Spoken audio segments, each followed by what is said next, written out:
Aujourd'hui, on va parler un peu de fake news dans l'énergie. Et donc, l'objectif, c'est un petit peu de remettre à zéro tout ce que vous avez entendu à date sur l'énergie, parce qu'il y a des choses que vous avez entendues qui sont correctes, et il y en a d'autres qui sont un peu moins. Et puis, il y a des choses dont vous n'avez jamais peut-être entendu parler. Donc, c'est un peu une présentation coup de poing. Ça va aller très vite. Le but, c'est pas de vous mettre KO, mais le but, c'est qu'après, quand j'ai fini mes coups de poing, eh bien, on puisse un peu en discuter et je serais ravi d'échanger avec vous. Et donc, comme j'ai 40 minutes, il faut que je me dépêche.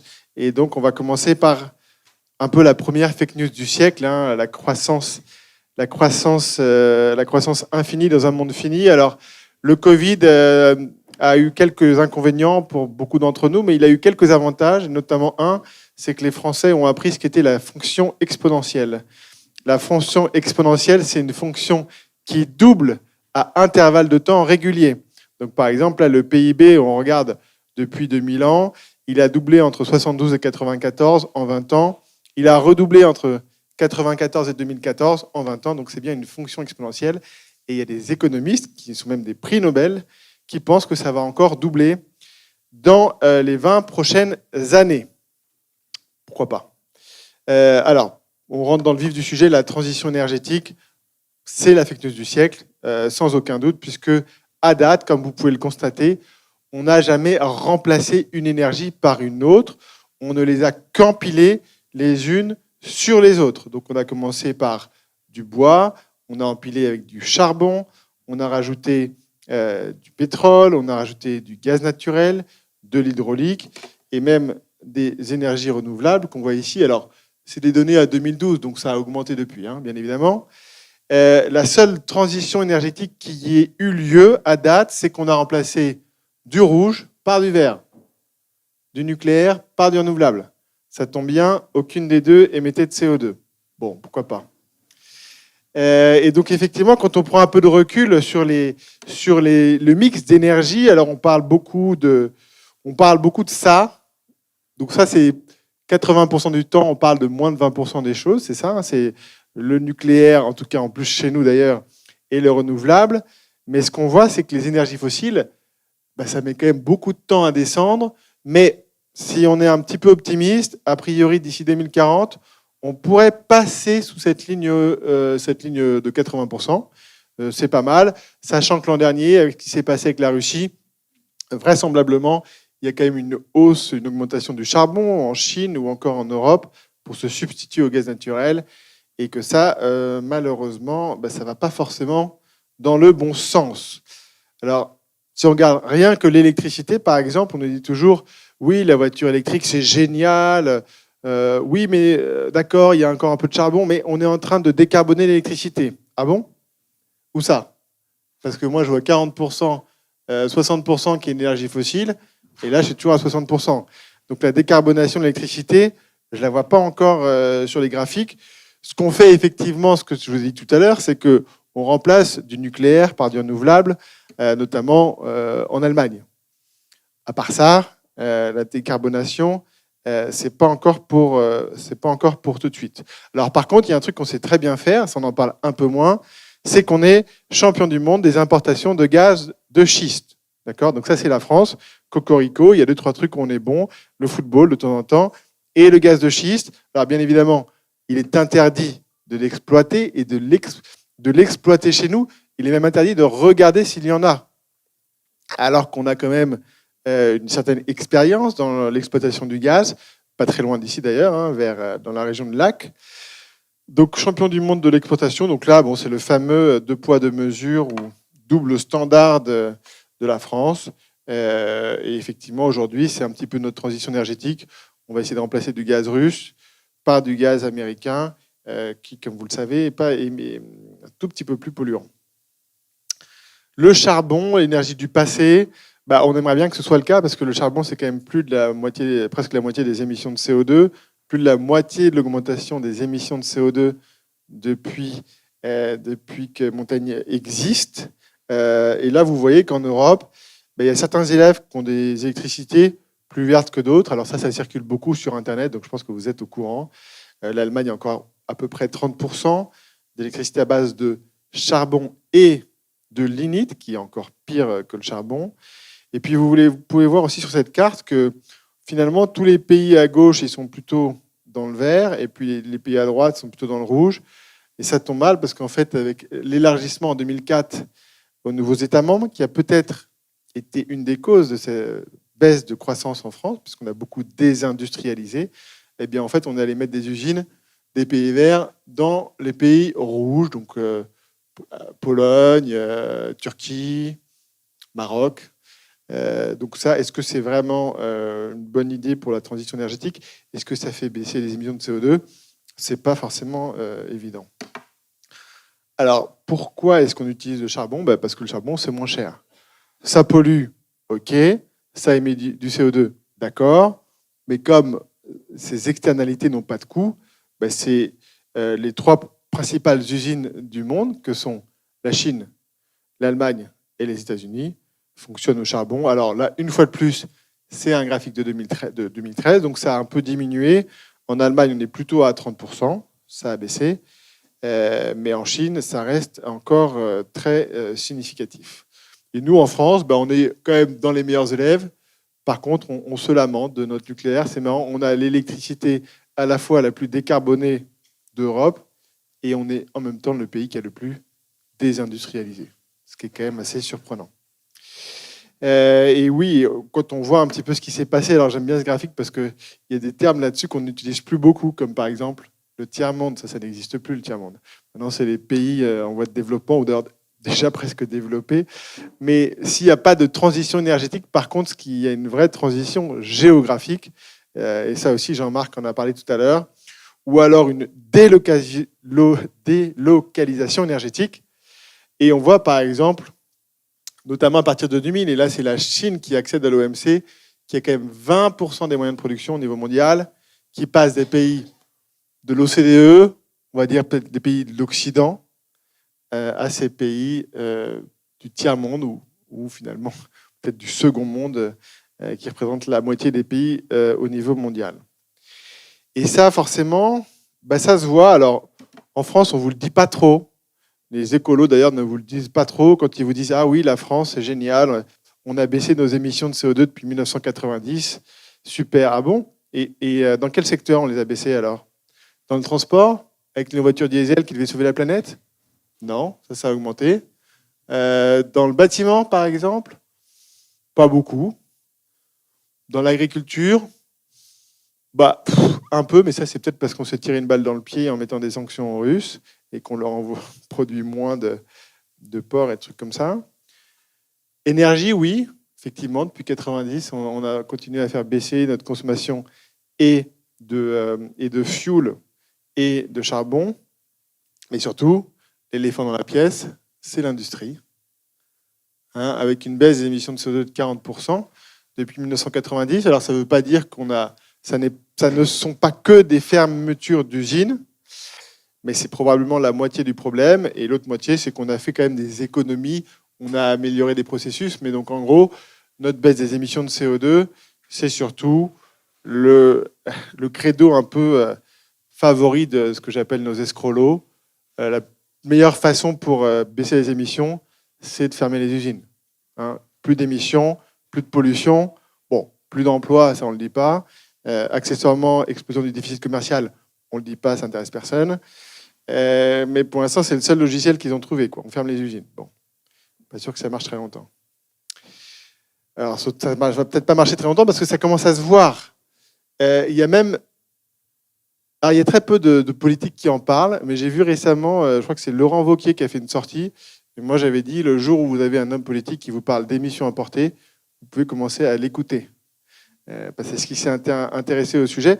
Pourquoi je dis ça? Parce qu'en fait, les émissions importées, c'est plus de la moitié de notre empreinte carbone.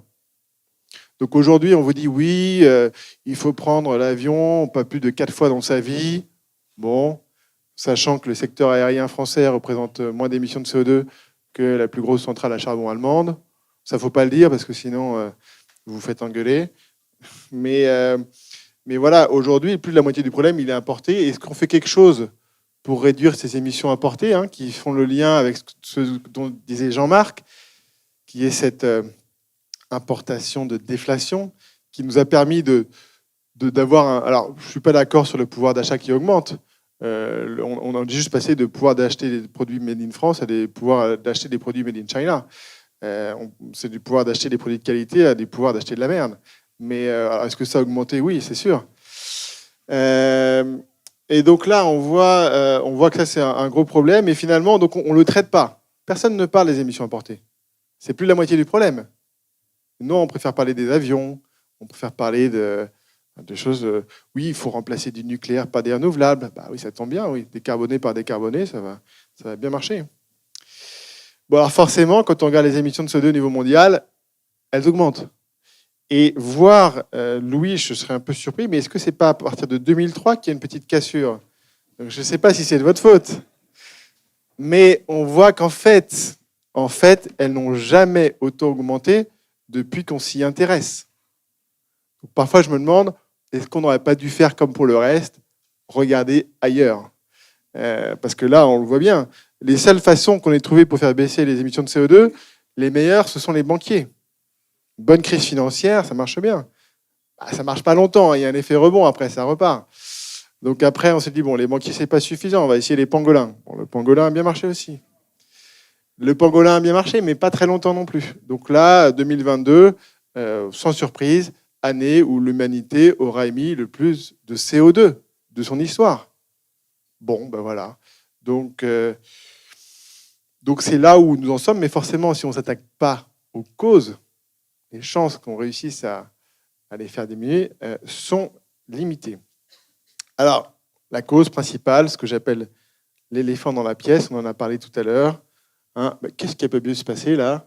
C'est la Chine qui adhère à l'OMC en décembre 2021. Et là, tous les pays, États-Unis et Europe, qui vont aller installer leurs moyens de production, ça arrange tout le monde, les Chinois, les escrolos français, plus de pollution, plus rien. Tout se passe en Chine. Et donc, en fait, la vraie, comment dirais-je, hypocrisie dans ce problème, c'est qu'on le sait. Quand vous parlez avec Pascal Lamy, qui était à l'OMC, il le sait pertinemment. Il va juste vous dire, il faut mettre une taxe carbone, ça résoudra tous les problèmes. Moi, je ne pense pas que ça va résoudre tous les problèmes du jour au lendemain. Alors, quand même intéressant, les États-Unis de Donald Trump, que vous voyez ici, très bons élèves. Parce qu'on ne le dit pas trop, mais Donald Trump est une des personnes qui a le plus réduit les émissions de CO2. Pourquoi? Parce qu'il a simplement remplacé du charbon pour fabriquer l'électricité par du gaz. Ça émet moins de CO2. Et c'est pour ça que vous avez cette belle performance. Alors, une autre fake news, le fameux pic pétrolier, vous savez, dont on parle depuis 40 ans. Il y a 40 ans, il restait 40 ans de pétrole. Alors, je vais essayer de l'expliquer très rapidement. Qu'est-ce que c'est le pic pétrolier?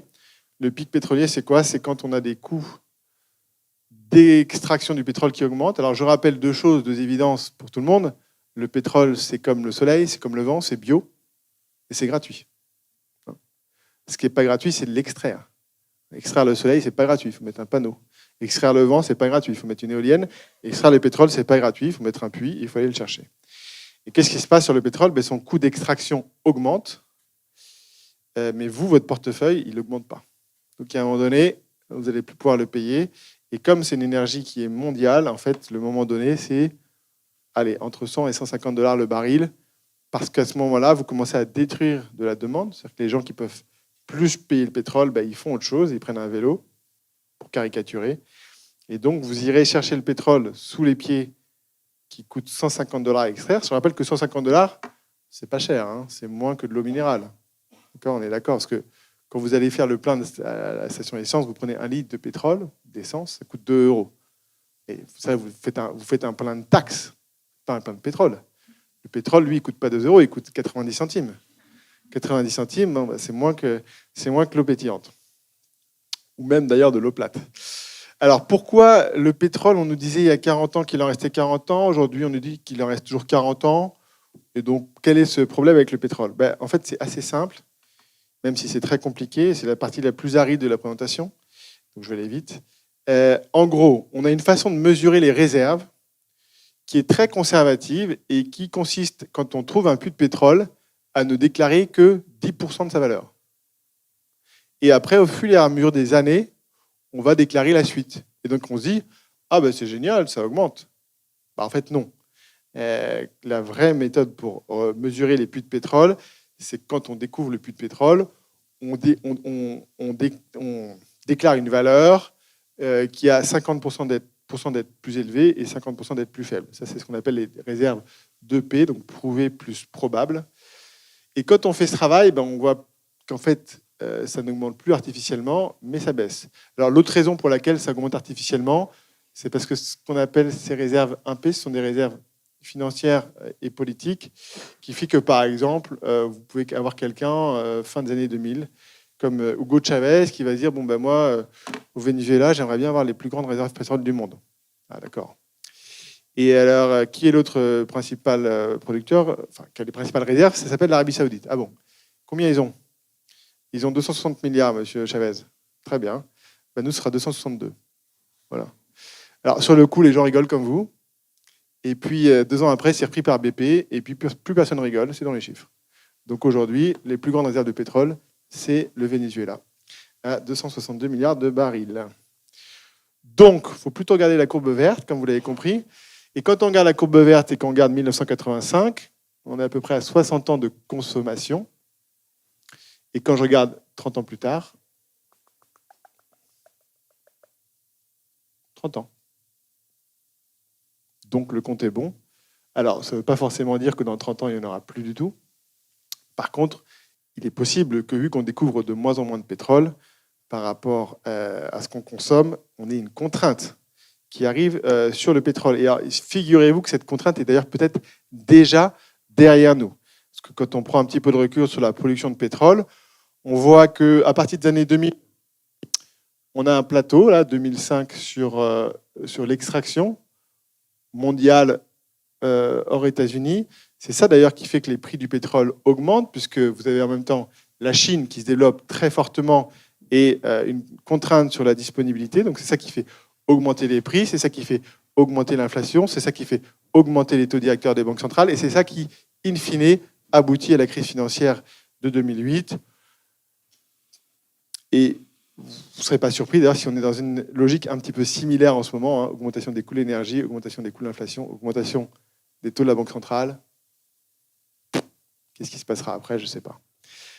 En tout cas, sur le pétrole, ce qui s'est passé, c'est que pour l'instant, on a passé un maximum en 2018, en novembre 2018, pour être précis, à 85 millions de barils par jour, et que depuis, on n'a plus et jamais atteint ces niveaux, et qu'en ce moment, étant donné que l'Arabie Saoudite a déjà baissé de 2 millions de barils sa production cette année, je ne prends pas beaucoup de risques pour dire qu'en 2023, on sera toujours sous ce niveau. Et à mon avis, vu le niveau des taux des banques centrales, 2024 et 2025 devraient être assez similaires. Alors, où est-ce qu'on a du pétrole? Ça, c'est un graphique un peu intéressant, un tout petit peu compliqué, mais en gros, on est allé regarder entre 2005 et 2018 tous les pays producteurs de pétrole et de savoir qui a augmenté sa production, qui a baissé sa production. Ceux qui ont baissé leur production, ils sont dans cette partie à gauche. Et donc, par exemple, là, on part, ça c'est le Mexique, hop, on rajoute tous les autres, on rajoute la Norvège, et donc c'est du plus grand au plus petit. Et puis après, quand je passe ce point, là, c'est les pays qui ont augmenté leur production. Donc là, j'y suis là, je rajoute celle de l'Inde, je rajoute le Soudan, etc. Et donc, vous voyez que, hors Irak, États-Unis, toutes les hausses compensent les baisses. D'accord? Donc, tous ces pays-là, en fait, leur changement de production se compense les uns les autres. Donc, on a 2 pays qui font la hausse depuis 2005 et 2018, Irak et États-Unis. Alors, si on regarde un petit peu de plus près, l'Irak, on en a un petit peu parlé tout à l'heure, la fameuse fake news du siècle. Alors, on cherche encore les armes, on ne les a pas trouvées. Par contre, il se trouve qu'il y avait du pétrole. Donc, ça, c'est plutôt une bonne nouvelle. Et donc, on a pu relancer quand même la production de pétrole en Irak, comme vous voyez, à des niveaux qui n'avaient jamais été atteints sur les 40 dernières années, presque 5 millions de barils par jour. À mon avis, on ne pourra pas augmenter beaucoup plus que ça. Donc, il n'y a pas grand-chose à aller chercher en Irak, à part peut-être des armes de destruction massive bien cachées. Sur les États-Unis, donc il nous reste un peu, on en a parlé tout à l'heure, la révolution du pétrole de Rochemer, dit pétrole de schiste. Bon, on a passé un pic aussi en 2020. Est-ce qu'on va le réatteindre? C'est pas forcément évident. Et en fait, si on n'arrive plus à augmenter la production de pétrole aux États-Unis, en fait, on confirme notre pic tout pétrole, puisque l'augmentation de pétrole des 10 dernières années, c'était principalement les États-Unis. Et ça marche aussi pour le gaz. Alors pour le gaz, c'est un petit peu inquiétant, puisque c'est vraiment nous, en Européens, désolé pour on mise tout sur le gaz de schiste américain. Il n'y a pas beaucoup de producteurs de gaz dans le monde, en fait. Le pétrole, il y en a 3 principaux. C'est Russie, Arabie Saoudite et États-Unis, à peu près tous à 10 millions de barils par jour pour une production totale de 80 millions. Sur le gaz, vous avez la Russie, vous avez les États-Unis, vous avez le Qatar et l'Australie. Le Qatar, ils sont en train de vendre tout leur gaz aux Chinois. Parce qu'en fait, nous, en Européens, vous savez, comme on veut sauver la planète, on ne signe pas de contrat à long terme. Bon, les Qataris disent, vous êtes gentils, mais moi, j'ai besoin de contrats à long terme pour financer mes infrastructures. Donc, je vais le vendre aux Chinois. Alors, rassurez-vous, ce n'est pas grave. Parce que les Chinois vont nous le revendre derrière. Pas au même prix. Ils nous le revendront derrière, il n'y a pas de problème. Donc les États-Unis, à mon avis, sur le gaz, on n'est pas très loin de ce pic. Donc est-ce que mettre tous nos œufs dans le même panier, est-ce que c'est très pertinent? Je ne sais pas. Question un peu rhétorique d'ailleurs. Et donc cette histoire, certains d'entre vous connaissent ce livre, Limits to Growth, qui a été publié en 2000. Alors c'est pas un livre, c'est une étude en 72, il y a 50 ans maintenant. Qui disait, en gros, entre 2010 et 2030, ça va coincer sur quelque chose. On ne sait pas vraiment sur quoi, peut-être sur les ressources, peut-être sur autre chose. Et qu'à partir du moment où ça va coincer, ça va entraîner les autres conséquences avec elle. Et c'est quoi la particularité de ce modèle? C'est le seul modèle économique qui part du principe qu'en fait, on a un stock, que la planète est ronde. Les autres modèles économiques, c'est je te fais du 2% de croissance pendant 40 ans. Est-ce qu'il y a des ressources? Je ne sais pas. Est-ce qu'il y aura bouffé? Je ne sais pas. Est-ce qu'il y aura des trucs? J'en sais rien. Donc le seul modèle, et même à date, aujourd'hui, 50 ans plus tard, je ne connais pas d'autres modèles qui ont juste pris en compte le fait que la Terre est ronde. Bon. Donc eux, ils l'ont fait. Alors, est-ce qu'on ne peut pas faire du 100% renouvelable comme au Moyen-Âge? Parce que 100% renouvelable, c'est le régime de croisière de l'humanité, hein. Je rappelle que les énergies fossiles, on les a découvertes, en tout cas, on a commencé à les utiliser au début du 19e siècle avec la première révolution industrielle au Royaume-Uni, qui d'ailleurs est assez heureuse puisqu'elle a permis de mettre fin quand même à l'esclavage. Les Anglais, ils n'ont pas fait ça par bonté d'âme, c'est juste parce que ça coûtait moins cher que les esclaves. Donc, ils ont dit, on arrête l'esclavage, c'est pas bien. Non, c'est juste la révolution industrielle. Donc, est-ce qu'on peut faire 100% renouvelable, comme voudraient tous nos escrolos? Alors, où est-ce que la France? Bon. Alors oui, l'Islande, ils font presque 100% renouvelable. Ah oui, l'Islande, c'est vrai, mais ils sont sur un rift. Ils ne sont pas très nombreux en Islande. Bon, alors, c'est pas grave. La Norvège. La Norvège, je ne sais pas si vous êtes déjà allé, mais c'est quand même un produit. Ils ont beaucoup de lacs et puis ils ne sont toujours pas nombreux. Costa Rica non plus. Oui, mais c'est pas vrai. Le Brésil, ils sont nombreux. Oui, le Brésil, ils sont nombreux. Mais c'est un très, très grand pays. Ils sont assez dotés ou gâtés par la nature. Donc en fait, quand on est un pays où on est assez nombreux et encore, nous, on est gâtés par la nature, hein, parce qu'on est quand même... D'ailleurs, c'est marrant, à chaque fois que les Allemands nous emmerdent sur l'énergie, on leur rappelle quand même qu'on a plus de renouvelables que chez eux. Ça, les gens ne le savent pas. Mais comme on a beaucoup d'hydraulique, vu que nous sommes les inventeurs et les précurseurs de la houille blanche, avant qu'on vende tout ça aux Chinois, nous avons une part quand même importante de notre énergie qui est renouvelable. Donc 100% renouvelable, oui, mais alors, effectivement, il va falloir se rapprocher un peu du Moyen-Âge, consommer 2, 3, 4 fois moins. C'est le nouveau credo du gouvernement, hein, c'est les plans sobriété. Vous aviez eu en hiver dernier le plan sobriété hiver. Là, vous avez eu hier le plan sobriété été, acte 2. Et donc, interdiction d'allumer la climatisation s'il ne fait pas 26 degrés. Attention. Sinon, c'est police, etc. Et par contre, peut-être, je crois qu'ils vont peut-être mettre en place des attestations pour certaines professions, au cas où, pour aller chercher un 24 ou un 23 degrés. Bon. Ils y réfléchissent. On va les laisser réfléchir. Alors, Bon, le problème, je vous parlais un peu du pétrole, mais le problème, c'est qu'il y a quand même un petit lien avec l'économie. Donc là, quand on regarde, par exemple, le PIB mondial, moi, je n'aime pas trop regarder les pourcentages. Moi, je préfère regarder les valeurs absolues. Ça me parle plus. C'est quoi? Flux physique. Donc ça, c'est la croissance du PIB, mais en trillions de dollars. OK? Et en face, en fait, je l'ai modélisé en utilisant l'extraction du pétrole. Et on voit qu'il y a un tout petit lien. Alors, et que donc faire de la croissance sans pétrole, même si ça n'arrange pas nos hommes politiques, je crois malheureusement que ça va être un peu plus compliqué. Question, comment est-ce qu'on fait pour se déplacer? Comment est-ce qu'on fait pour se déplacer sans pétrole? Parce que le pétrole, malgré tout ce qu'on dit, c'est quand même 95% du transport. Hein. Le transport, c'est pas juste quand on va au boulot. Hein. C'est aussi pour transporter tout ce qu'on achète en Made in China, hein, qui vient par bateau, bien évidemment pour l'avion. Bon, l'avion hydrogène, je suis un peu réservé, on pourra en parler plus tard, mais ça me semble compliqué de faire voler un avion à hydrogène. Enfin, ça fonctionne, mais je sais si vous voulez par exemple remplacer tous les avions qui atterrissent d'école de Charles de Gaulle avec des avions à hydrogène, c'est 16 réacteurs nucléaires. Bon, on peut y aller, mais déjà on est en train de se battre pour en construire un seul. C'est difficile.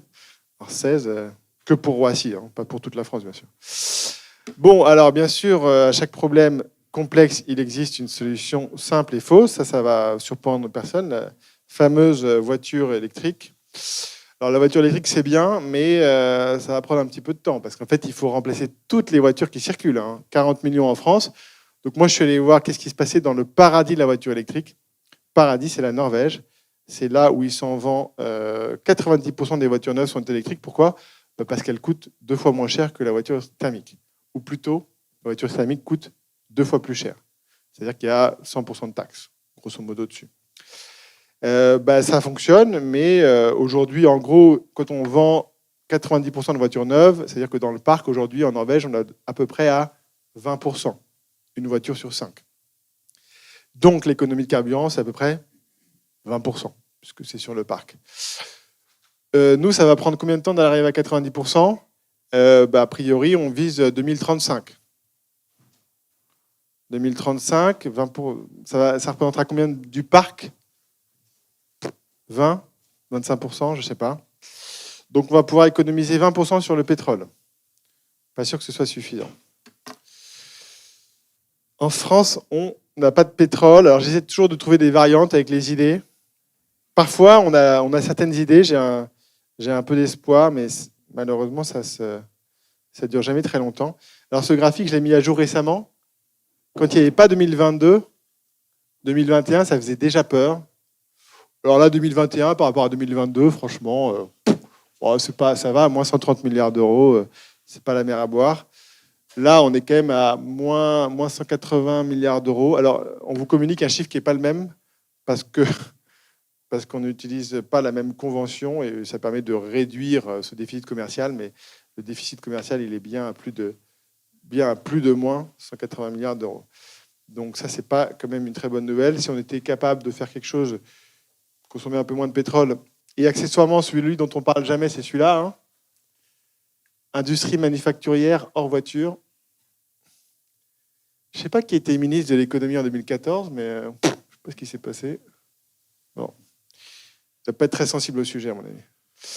Bon, est-ce que c'est pertinent de construire des voitures vertes avec des voitures noires? Je ne sais pas si vous le savez. Certains d'entre vous ont peut-être une voiture électrique. Est-ce que quelqu'un a une Tesla? Une Tesla, bon. Fabriquée en Chine? Ah, elle date de quand? Vous l'avez reçue quand? Quelques semaines, vous avez peut-être une chance qu'elle vienne d'Allemagne. Si c'est l'an dernier, c'est la Chine. Mais effectivement, depuis quelques semaines, il y a l'Allemagne. Ça, je vous l'ai montré tout à l'heure. Depuis 20 ans, qu'est-ce qu'on a fait? On a allé des pays rouges vers les pays verts. Ça coûte trop cher, ça coûte moins cher. Ça pollue pas, ça pollue plus. Et donc, on a fait exactement l'inverse de ce qu'on doit faire, c'est-à-dire qu'on a délocalisé dans des pays où ça polluait plus. La transition énergétique, c'est facile. On relocalise chez nous. Alors, sauf que, bien évidemment, ça ne se passe pas juste avec l'opération du Saint-Esprit en faisant une petite keynote speech avec Elon Musk. Hein. Il faudra faire un petit peu plus que ça. Alors, je ne sais pas si vous le saviez, donc vous avez reçu un bonus pour votre voiture électrique? Vous avez reçu un bonus. En fait, ce qui se passe sur les bonus, c'est que comme 80% des batteries sont fabriquées en Chine, au charbon, en fait, on subventionne la Chine. Par exemple, en 2020, 300 millions d'euros. Voilà. 50 000 voitures. Donc 50 000 Renault Zoé, Peugeot 208, fois 6 000 euros pour les batteries. 300 millions qui partent en Chine et d'ailleurs un peu aussi en Pologne, parce qu'il ne faut pas faire de jaloux, et pour les aider à devenir les champions du monde de la voiture électrique. Bon, la Chine, ils n'en ont pas besoin, c'est déjà le cas. Ils font déjà 2 voitures sur 3. C'est déjà le 2e fabricant de voitures. J'avance un peu, mais 2e fabricant de voitures électriques vendues en Europe. La Chine n'avait jamais réussi à vendre une voiture avant, il y a 2-3 ans. Regardez. Là, on les voit ici. Donc, avant 2019, ils n'ont jamais vendu une voiture en Europe. Et là, c'est le 2e fabricant de voitures électriques. Derrière l'Allemagne, alors c'est beaucoup de Tesla, là. C'est un peu de Tesla, un peu de Dacia Spring. Et ce n'est même pas des constructeurs chinois, hein. C'est des constructeurs européens qui fabriquent en Chine.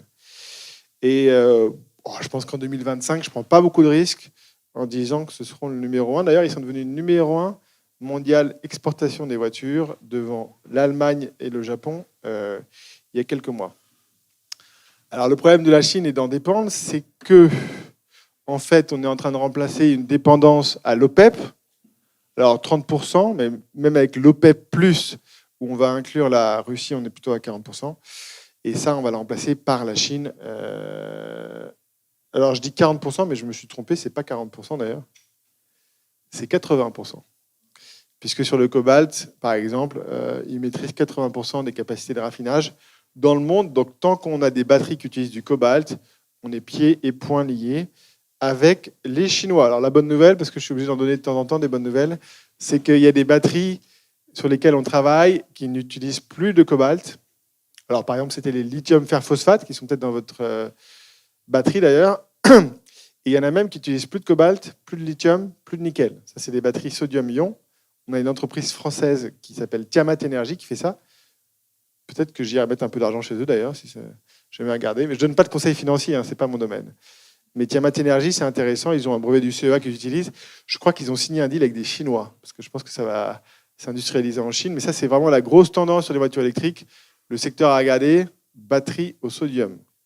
Sodium-ion, je pense qu'il faut aller voir un peu ce qui se passe là-dedans. Parce que c'est notre seule chance de s'extraire de cette dépendance un peu mortifère à la Chine, qui n'hésitera pas à nous couper la vivre quand ils en auront envie. Alors, parce que l'Europe, je ne sais pas si vous avez vu, mais il y a 2 jours, l'Europe, il y a un rapport de la Cour des comptes de l'Union européenne. Moi, je ne savais pas qu'il y avait une Cour des comptes. Bon, très bien. Il faut bien qu'on paye les gens à faire quelque chose. Hein. Donc, Cour des comptes de l'Union européenne qui dit attention, 2035, interdire les voitures électriques, c'est bien, mais pour l'instant, on va les importer, parce qu'on ne pourra pas les fabriquer nous-mêmes. Ah, c'est con. Oui. Et en fait, la Commission européenne s'est rendue compte récemment que pour faire des voitures électriques, il y a besoin de batteries. Alors ça, ils l'ont vu. On va faire un Airbus des batteries. Et puis maintenant, ils se rendent compte, ah oui, mais dans les batteries, il y a des métaux. Ah, est-ce qu'on a les métaux? Non. Ah merde. Bon. Et donc là, par exemple, on voit sur le cobalt, ça, c'est quelque chose que je présentais il y a 4 ans. C'est une étude du JRC, donc c'est le Joint Research Center, c'est vraiment dans les institutions européennes. Ils le savaient déjà il y a 4 ans, c'est leur graphique. Je crois que c'est 2019 ou 2018. Donc on voit que, par exemple, en 2030, on peut couvrir 10% de la demande de cobalt. Donc moi, je suis assez impatient parce que là, l'Union européenne a dit, on a vu que dans les voitures électriques, il y avait des batteries. Première étape. Là, on a vu qu'il y avait des métaux. Attention, la prochaine étape, c'est ça marche avec de l'électricité. Et là, on va se rendre compte qu'on n'en a pas. Bon.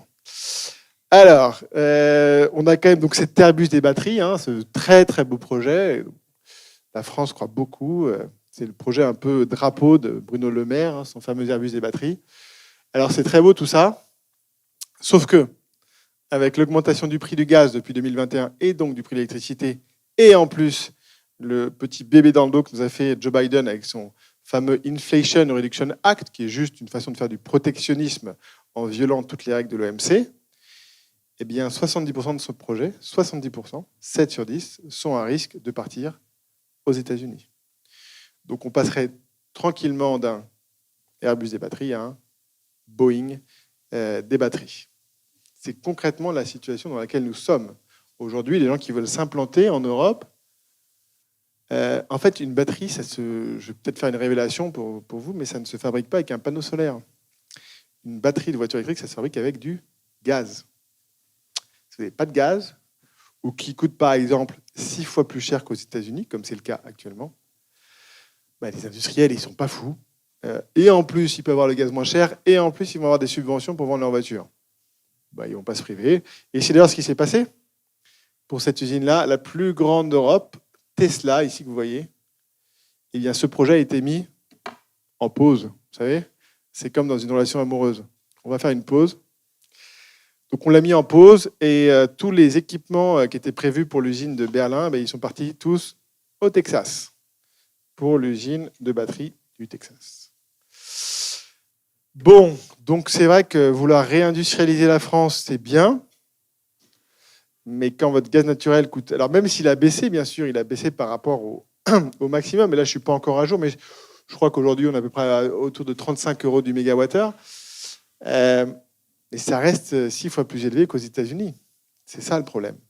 C'est qu'on va avoir durablement un gaz qui coûte plus cher aux États-Unis, pour la simple et bonne raison que même si on le paye au même prix que les Américains, de toute façon, il faudrait le transporter de chez eux à chez nous. Et que ça coûte beaucoup plus cher parce qu'il faut le liquéfier, il faut le transporter, il faut le déliquéfier, il faut le gazéifier. Ça coûte plus cher que quand on le met dans un tuyau. Et pour le mettre dans un tuyau, il faut qu'il y ait des tuyaux. Il ne faut pas qu'ils explosent. Alors heureusement, il y a encore des tuyaux qui passent en Ukraine. Donc on pourra continuer à les utiliser. D'ailleurs, c'est les seuls qui continuent à envoyer du gaz de la Russie. C'est ceux qui passent par l'Ukraine vers l'Europe. Et d'ailleurs, l'Allemagne est très inquiète que le deal qui doit être renégocié avec l'Ukraine l'an prochain, entre la Russie et l'Ukraine, n'aboutisse pas, pour une raison que j'ignore, parce que ça poserait un challenge pour leur industrie. C'est bien, ils se réveillent. Moi, j'espérais qu'ils se réveillent un peu plus tôt, mais mieux vaut tard que jamais. Alors, je vois que j'ai un peu dépassé. Je dis que j'allais aller vite, mais en fait, pas vraiment. La voiture électrique, est-ce que c'est vraiment la voiture du futur? Je ne sais pas. Qui est venu en voiture électrique ce matin? Personne? Bon, ok. Moi, je suis venu en tramway, ça marchait très bien. C'est vrai qu'en ville, le vélo, ça marche. Les pieds aussi, ça marche bien. On se rend compte de ce genre de choses. La voiture, qu'elle soit électrique, qu'elle soit autonome, qu'elle soit ce que vous voulez, de toute façon, ça prend un peu de place en ville. Et on a l'impression que c'est plus le problème que la solution. Et d'ailleurs, alors, ça, c'est plutôt un problème de Parisiens, peut-être qu'il y en a un petit peu moins, même si je suis sûr qu'à Bordeaux, et notamment, je crois qu'il y a un pont qui passe sur la Garonne. Hein. Parfois, c'est un petit peu embouteillé. Mais effectivement, quand vous regardez le matin, les gens sont tout seuls dans leur voiture. Taux d'occupation en Ile-de-France pour aller au travail, 1,06 personnes par voiture. Et donc, on m'a donné ce chiffre un jour que j'ai trouvé assez bluffant. Vous passez de 1,06 à 1,2, donc vous augmentez de 10%. Ça veut dire que vous faites du covoiturage une fois par semaine. Vous supprimez tous les bouchons. D'accord? Donc, si chacun faisait du covoiturage une fois par semaine, on supprime tous les bouchons. Alors, le problème, c'est qu'il y a souvent un effet rebond que vous avez peut-être vu pendant le Covid. C'est que pendant le Covid, quand personne prenait sa bagnole et qu'il n'y avait plus de bouchons, c'est là où tu dis « Ah tiens, je vais peut-être prendre ma bagnole pour voir ce que ça donne. » Et puis voilà, et puis sauf que quand tout le monde fait comme vous, il dit « Ah, fait chier, bon allez, je reprends le train parce que j'ai plus le choix. » Moi, je suis passé au vélo d'ailleurs pendant le Covid, c'était parfait, parce que la ligne 13 à Paris n'est pas très agréable. Alors, la fameuse transition énergétique dans le transport, ça c'est aussi une autre fake news, hein, comme vous le voyez. 80% des trajets parcourus, c'est en bagnole. Voilà, ça n'a pas bougé. On peut faire du vélo, on peut faire de la trottinette, on peut faire ce que vous voulez, du planeur, du tramway. Ça n'a pas bougé d'IOTA. Et même pire, ça s'est aggravé. Ça, c'est l'effet Covid, vous savez. Hop là. Je vais peut-être y aller en voiture finalement, ce qui est moins de transport en commun, donc plus de bagnoles. Et là, on est toujours à 83%, donc on est toujours plus élevé, quoi. Donc ça ne bouge pas. Pour la simple et bonne raison que le problème de mobilité en France, ce n'est pas les gens, les Parisiens ou les Bordelais qui ont accès à beaucoup de solutions, c'est ceux qui n'ont pas le choix et c'est ceux qui n'ont pas d'alternative. Et c'est de ces gens-là, d'ailleurs, qu'il faut s'occuper. Une petite dernière, avant de terminer, sur quel est le moyen de transport le plus utilisé, si je ne dis pas de bêtises, pour faire plus de 100 km. Là? Et non, c'est l'avion. C'est dommage. Et oui, le moyen de transport le plus utilisé, c'est l'avion. Quand on additionne, ça c'est le transport à longue distance, je prends tous les trajets, chaque part, je fais la somme, Et oui, alors forcément, plutôt quand on fait des plus longs trajets, mais comme ça fait beaucoup de kilomètres, et voilà, il faut quand même savoir qu'aujourd'hui, ça reste le moyen de transport le plus utilisé. Et sachez que d'ailleurs, la moitié des trajets en avion est faite par 2%. 2% des Français, 28% qui font le reste, 70% qui ne prennent pas l'avion. Voilà, donc quelle est la mobilité, quelle est la mobilité du futur? Ça va ressembler à un truc un peu comme ça. Ça, c'était notre réseau ferré, vous voyez.